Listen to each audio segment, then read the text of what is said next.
خیر صاحب، کسی شر سے بچنے کے لیے کالے کپڑے کو باندھنا یا انڈیا وغیرہ رکھنا، اس عمل کے حوالے سے آپ کیا کہتے ہیں؟ عدنان بھائی، یہ چیزیں نا آج سے نہیں چل رہی، یہ چیزیں بڑی دیر سے چل رہی ہیں، بڑی دیر پہلے سے چل رہی ہیں۔ کبھی کوئی بندہ کالی یعنی کوئی اپنے اس پہ جانور پہ کوئی تعویذ باندھتا ہے، کوئی کالا کپڑا باندھتا ہے، کچھ لوگ مکان پہ کالی ہنڈیا رکھتے ہیں، گاڑی پر کالا کپڑا باندھ لیتے ہیں۔ اب آج کے دور میں گاڑی پر کالا کپڑا اکثر دیکھا ہے، جوتا باندھا ہوا دیکھا ہے، تو یہ پوچھا جائے تو پتہ چلتا ہے کہ جی یہ جادو نظر بد نہ لگے یا کوئی اس طرح کا شر نہ ہو۔ اب سب سے پہلے تو دیکھتے ہیں کہ یہ اس کی حقیقت کیا ہے۔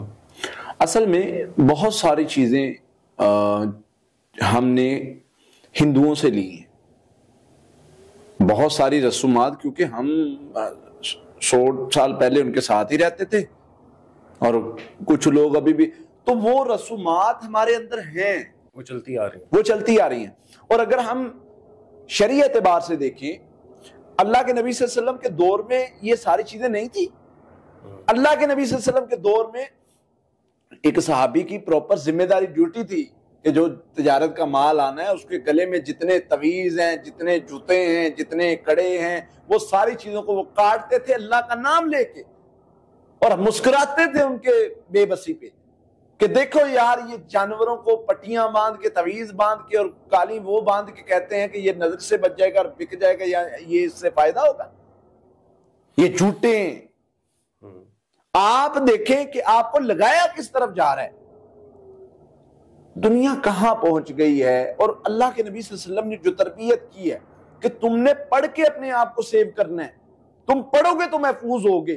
یہ تعویذ، یہ مندری، یہ کڑا، یہ ڈوری، یہ کالا کپڑا، یہ جو ہے وہ سرخ نشان، سرخ کپڑا اور اس طرح کی مختلف چیزیں، یہ ساری کی ساری بدشگونیاں ہیں، خود پلائے ہوئے وہ چکر ہیں جن کے ذریعے سے آپ کو ان چکروں میں ڈالا ہوا ہے۔ شریعت اس کے بارے میں بڑا سخت رویہ اختیار کرتی ہے کہ جو بدشگونیاں اختیار کرتا ہے اور اس طرح کے وہ کرتا ہے کہ یہ کالا کپڑا باندھنے سے، فلاں کام کرنے سے میرا یہ نقصان ہوگا، یہ فائدہ ہوگا، جو اس طرح بدشگونی دیتا ہے، اللہ کے نبی صلی اللہ علیہ وسلم بڑی وعیدیں بیان فرمائی ہیں۔ یہ کہاں سے سیکھا ہے ہم نے؟ اچھا پھر میں پوچھتا ہوں کہ گاڑی ضروری ہے یا آپ ضروری ہے؟ سوال ہے نا کہ گاڑی ضروری ہے یا آپ کی جان ضروری ہے؟ نہیں، میری جان ضروری ہے تو گلے میں پہنو نا 2-4 جوتے، آپ کو اپنی جان کی کوئی فکر نہیں ہے، گاڑی کی زیادہ ہے۔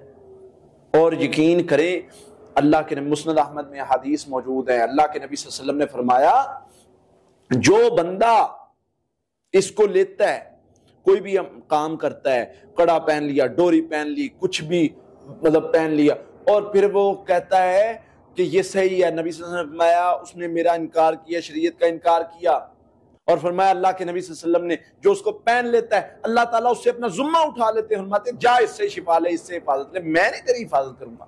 بالکل ایسا، تم نے اللہ کے مقابلے میں یہ تعویذ، یہ ڈوریاں، یہ مندریاں، یہ انگوٹھیاں اور یہ ان چیزوں کو لے آئے ہو اور کہتے ہو کہ یہ چیزیں ہماری پناہ کریں گی، حفاظت کریں گی۔ اللہ کے نبی صلی اللہ علیہ وسلم نے بڑے سخت الفاظ ارشاد فرمائے، فرمایا جو یہ بدشگونی اور اس طرح کے معاملات کرتا ہے، فرمایا اللہ کے نبی صلی اللہ علیہ وسلم نے فرمایا جب بندہ جو بھی پہنتا ہے اللہ تعالیٰ اس سے اپنا ذمہ اٹھا لیتے ہیں، اور جو بندہ اس کو لکھ کے دیتا ہے، وہ جادوگر ہے، وہ جادو کرتا ہے یا گرے لگا کے دیتا ہے، لکھ کے دیتا ہے، کچھ بھی کر کے دیتا ہے۔ بالکل ایسا، یہ کوئی چھوٹی بات نہیں ہے۔ آپ چاہے وہ ڈوری ہو، دھاگا ہو، کپڑا ہو، ہنڈیا ہو، کوئی ایسا عمل لے لیں، یہ تو وہ مشرکین کے چلتے ہوئے عمل ہیں، یہ مسلمانوں کا تو اس میں کوئی عمل نہیں ہے۔ بالکل۔ تو جو بندہ یہ کام کرتا ہے وہ غلط کرتا ہے، اس کو بچنا چاہیے، اس کو اوائڈ کرنا چاہیے ان چیزوں سے۔ تو جو اس شر سے بچ جائے گا وہ کامیاب ہے، جو اس شر میں خود کو مبتلا کر لے گا وہ خود بھی برباد ہوگا، دنیا بھی اس کی برباد ہے، آخرت بھی اس کی برباد ہے۔ بچنا ہے شر سے تو اللہ سے پناہ مانگو، اعوذ بکلمات اللہ التامات من شر ما خلق، اللہ تیری کلمات کے ذریعے سے میں تیری پناہ میں آ رہا ہوں، تیری پناہ چاہتا ہوں۔ تو تو پھر بندہ کامیاب اور حفاظت میں ہے. تو حفاظتی پڑھائی کے ذریعے محفوظ رہیں شر سے، ہر قسم کے شر سے آپ محفوظ ہو جائیں گے. حفاظتی پڑھائی پڑھیں، اللہ تعالیٰ آپ کو شر سے محفوظ کر لیں گے انشاءاللہ. آمین. بہت شکریہ قاری صاحب.